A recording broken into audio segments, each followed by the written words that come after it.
السلام علیکم۔ پاکستان میں اس وقت شام کے 7، بھارت میں 7:30 اور یہاں ہمارے اسٹوڈیوز کے گھڑیوں میں صبح کے 9 بج رہے ہیں۔ وائس آف امریکہ واشنگٹن کی اردو سروس سے ہماری باقاعدہ نشریات کا آغاز ہوتا ہے۔ پہلے گھنٹے کے لیے میں ہوں آپ کا میزبان خالد حمید۔ جیسا کہ آپ دیکھ رہے ہیں فیس بک لائیو پر ہم آپ کے سامنے ہیں، اور ویب سائٹ اور ریڈیو پر ہمارا یہ 1 گھنٹے کا نیوز شو جاری رہے گا۔ تو آغاز کرتے ہیں پہلے آج کی اہم خبروں کی سرخیوں سے۔ افغان طالبان کے نمائندے اور افغانستان کے کئی سیاسی رہنما اہم شخصیات پر مشتمل وفد منگل کو ماسکو میں شروع ہونے والے 2 روزہ اجلاس میں افغانستان میں قیام امن کی حالیہ کوششوں اور کئی دیگر امور پر تبادلہ خیال کریں گے۔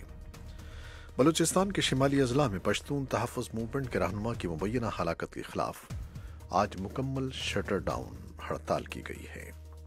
پشتون تحفظ تحریک کے رہنما ابراہیم ارمان لونی کی ہلاکت کے خلاف آج بلوچستان کے پشتون اکثریتی علاقوں میں ہڑتال کی جا رہی ہے۔ مودی شورش زدہ ریاست کے تینوں خطوں جموں، وادی کشمیر اور لداخ کے 1 روزہ دورے پر تھے۔ بھارت کے وزیر اعظم نریندر مودی کے کشمیری عسکری پسندوں کے ساتھ سختی سے نمٹنے کے اعلان پر ملا جلا رد عمل ظاہر کیا گیا ہے۔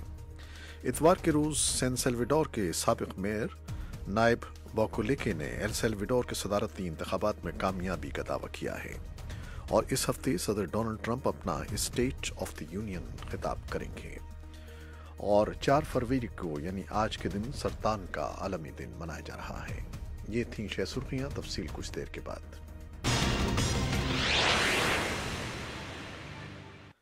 خبریں اب تفصیل کے ساتھ۔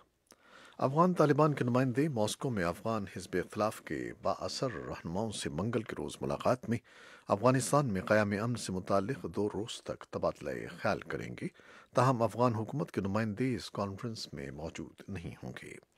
اس متنازع اجلاس کو تجزیہ کار افغانستان میں گہری ہوتی ہوئی تقسیم کا مظہر قرار دیتے ہیں۔ ان کے خیال میں اس کی وجہ سے صدر اشرف غنی کی اتحادی حکومت کو مزید کمزور کر دے گی۔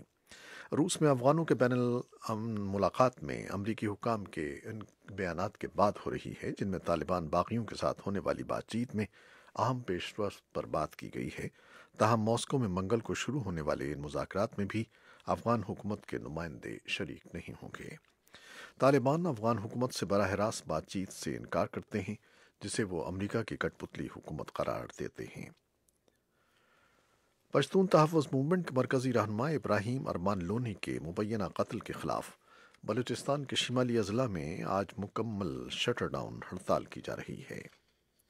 پی ٹی ایم کے رہنماؤں نے الزام عائد کیا ہے کہ ابراہیم خان عرف ارمان لونی ہفتے کی رات مبینہ پولیس تشدد سے ہلاک ہو گئے تھے، جبکہ پولیس کا موقف ہے کہ ارمان لونی کا انتقال دل کا دورہ پڑنے سے ہوا ہے۔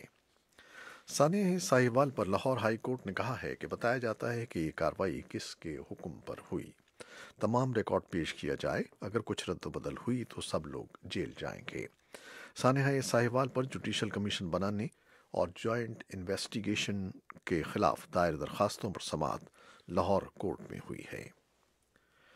ڈاکٹروں کا کہنا ہے کہ ہسپتال میں زیر علاج سابق وزیر اعظم نواز شریف کی صحت بہتر ہو رہی ہے اور انہیں ملک سے باہر علاج کروانے کی ضرورت نہیں ہے۔ نواز شریف لاہور کے services institute of medical sciences میں زیر علاج ہیں، اور 2 روز قبل انہیں کوٹ لکھپت جیل سے ہسپتال منتقل کیا گیا تھا۔ صومالیہ میں پیر کے روز ہونے والے 2 حملوں کی ذمہ داری شدت پسند گروپ الشباب نے قبول کر لی ہے۔ دہشت گرد گروپ کا کہنا ہے کہ اس کے ایک مسلح شخص نے صومالیہ کے نیم خود مختار علاقے پونٹلینڈز میں دبئی کی ملکیت والی بندرگاہ کے مینیجر کو گولی مار کر ہلاک کر دیا۔ 3 دیگر افراد زخمی ہوئے ہیں۔ ایک مقامی سیکیورٹی عہدیدار محمد طاہر نے فرانسیسی خبر رساں ادارے AFP کو بتایا ہے کہ ایک مسلح شخص نے پال اینتھونی فارموسا کو گولی مار کر ہلاک کر دیا، جو تعمیراتی منصوبے کا DP ورلڈ میں مینیجر تھا۔ اسے بندرگاہ کے اندر قتل کیا گیا اور سیکیورٹی فورسز نے حملہ آور کو موقع پر ہی ہلاک کر دیا۔ صومالیہ میں پیر کے روز ہی موگادیشو میں ایک طاقتور بم دھماکہ ہوا جس میں 9 افراد ہلاک ہوئے ہیں۔